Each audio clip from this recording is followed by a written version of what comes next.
नमस्कार। आज का हमारा मोटिवेशनल वीडियो है, हमेशा मोटिवेट रहें। जीवन में दूसरों को जो है दूसरों को मोटिवेट करना ज़रूरी है, लेकिन उससे भी ज़्यादा ज़रूरी है अपने आप को मोटिवेट करना। क्योंकि जब तक आप अपने आप को मोटिवेट नहीं करेंगे तब तक आप अपने आप को आगे लेकर के नहीं जा सकते। अपने आप को मोटिवेट करना पड़ता है। जीवन में सारी स्थितियाँ, सारी चीज़ें हमारे अनुकूल हों ऐसा नहीं होता, और कई बार गलतियाँ हमारे पार्ट पर होती है, कई बार गलतियाँ हमारे पार्ट पर नहीं होती हैं। हम जानते हैं कि गलती हमारे पार्ट पर नहीं है, दूसरे के पार्ट पर है, लेकिन फिर भी हम कुछ नहीं कर सकते। सिचुएशन कुछ ऐसी होती है कि आप कुछ नहीं कर सकते। तो वहाँ पर आपको अपने एक्शन भी लेना होता है, अपने काम भी करने होते हैं, अपनी सारी चीज़ों को आगे लेकर के जाना होता है। उस स्थिति में सोचना भी पड़ता है।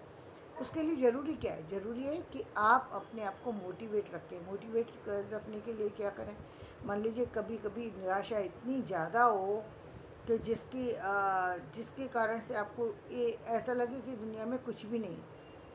बहुत बार ऐसा टाइम आता है जबकि बिना वजह आपके कामों में जो है प्रॉब्लम आ जाती हैं, चीज़ें खड़ी हो जाती हैं। ऐसे लोग जो है आपसे बिना किसी कारण के, जेलस के कारण से, किसी अन्य कारण से वो आपसे बिना किसी कारण से विवाद करना चाहते हैं, आप विवाद नहीं करना चाहते। या कई बार वो लोग आपके सामने नहीं होते लेकिन उनकी कोई चीज़ आपको याद आ जाती है, और क्योंकि उन्होंने आपको हर्ट किया है तो वो चीज़ आपको चोट पहुंचाती है। अब ऐसी स्थिति में क्या करें? क्या हम उस स्थिति में अपने आप को मैं सोचने लगें या उस सोचने से बाहर निकल जाएं? तो हाँ, उस स्थिति में अपनी सोच को बाहर निकालने के लिए क्या करना चाहिए? उस समय उस टॉपिक पे ना सोच करके किसी दूसरे टॉपिक पर सोचना शुरू कर दें। यदि व्यक्ति सामने नहीं है तो उस टॉपिक पर ना सोचें, दूसरे टॉपिक पर सोचें।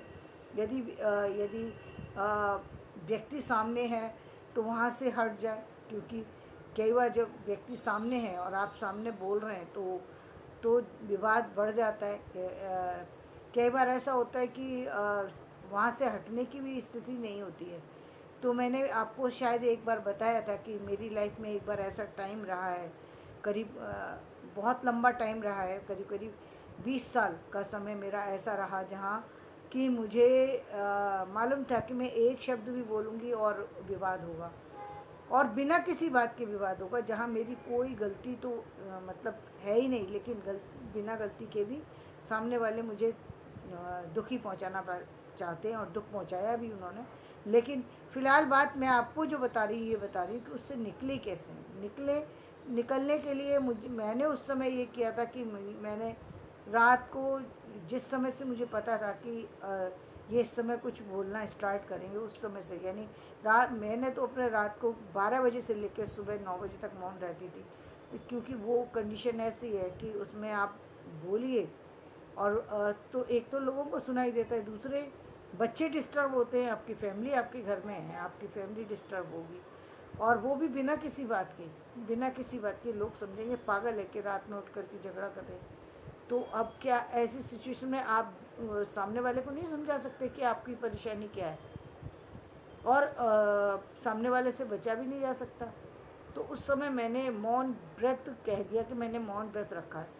अब वो कई बार बोलने की भी कोशिश करते थे, क्योंकि मौन व्रत है इसलिए ये बोलेंगे नहीं, बोल करके चुप हो जाते थे।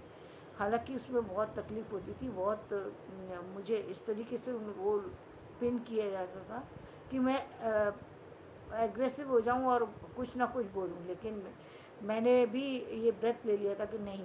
और वो मौन शायद मैं अब तक भी आगे भी ले जाती, लेकिन वो कुछ ऐसी कंडीशन बनी थी जहाँ जो है मुझे जब मैंने देखा कि काफ़ी सारी बहुत ये बीमार हो गए थे, तब उस स्थिति में मैंने उस चीज़ को छोड़ दिया।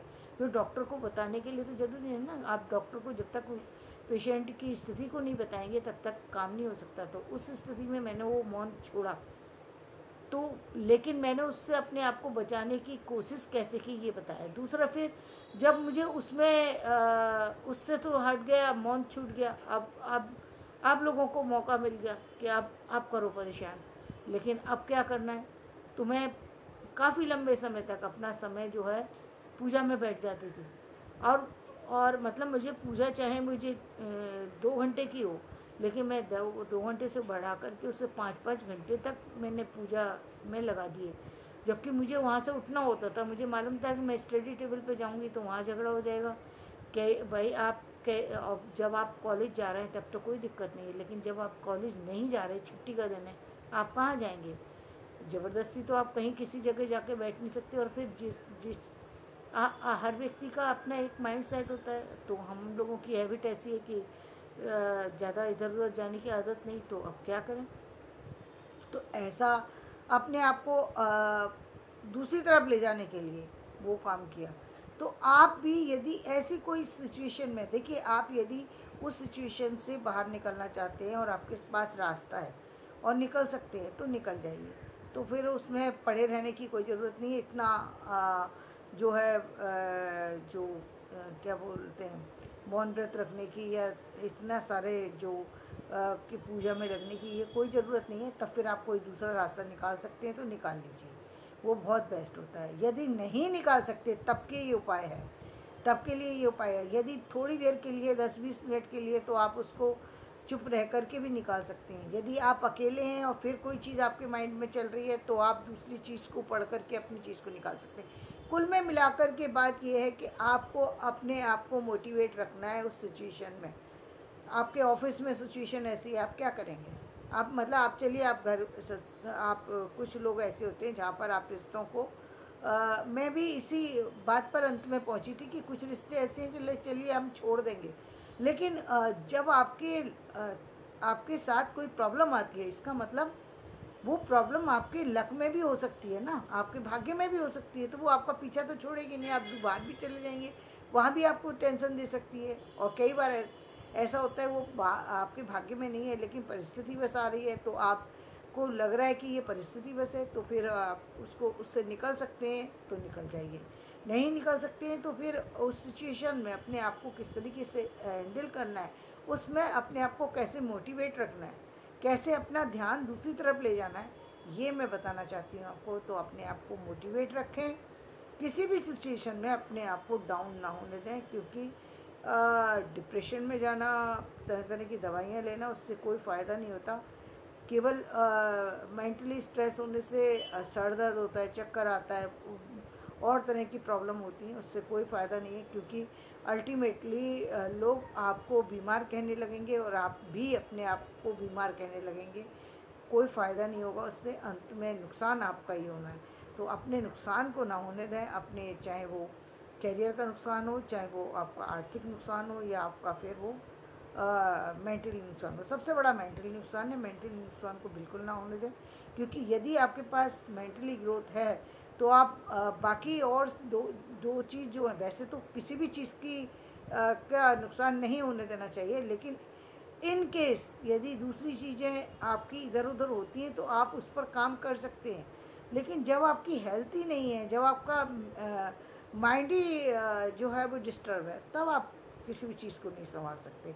इसलिए दो चीज़ों पर, हेल्थ पर और अपने माइंड पर, दो पर जो है आपको ध्यान देने की ज़रूरत है। उस पर जो है मोटिवेट रहने की ज़रूरत है। अपनी परिस्थितियों से अपने आप को कैसे निकाला जाए, इसके लिए जो बेहतर रास्ता लगता है उसको निकालिए और अपने आप को मोटिवेट रखिए। आपको लगता है कि आप कई बार लोगों के पास ऐसा होता है कि वो मार्केट चले जाते हैं और उनका माइंड चेंज हो जाता है। यदि आपको इस तरीके के छोटे छोटे उपायों से ही आराम मिल जाता है तो आप वही कर लीजिए, लेकिन आपको अपने आप को मोटिवेट रखना है ताकि आप जीवन में को आराम से बिता सकें। जीवन बहुत महत्वपूर्ण है और जितना जीवन दिया है उसको आप नहीं कम कर सकते। मैंने ऐसे लोगों को अपनी आंखों से देखा है कि जिन्होंने 3-3 बार मरने की कोशिश की। मैंने अपने सामने ये स्थिति देखी कि व्यक्ति ने 3 बार छत से छलांग लगा दी और वो व्यक्ति जिंदा रह गया और विकलांग हो गया, लेकिन मौत नहीं आई। आप क्या करेंगे? आप बताइए क्या करेंगे? आग लगाने की कोशिश की, आग से सारा शरीर जल गया और फिर बैठे हुए हो, क्या फ़ायदा होता है? नुकसान ही नुकसान है ना, कोई मतलब नहीं है। और वैसे भी जो इस तरह की मृत्यु होती है वो वैसे भी मृत्यु कहीं ना कहीं भटकता ही है आत्मा, तो उससे कोई फ़ायदा नहीं है। अपना जीवन के जो कर्म हैं वो तो आपको जो क्यों आ रहा है ऐसा, इसका जवाब कई बार हमारे पास होता है, कई बार नहीं होता है। तो जो नहीं होता है का वो है तो उसको वक्त पर छोड़ दीजिए और अपने आप को मोटिवेट कैसे रखा जाए ये मैंने आपको बताया। तो धन्यवाद। मेरा वीडियो पसंद आए तो इसे लाइक करें, शेयर करें और सब्सक्राइब करें।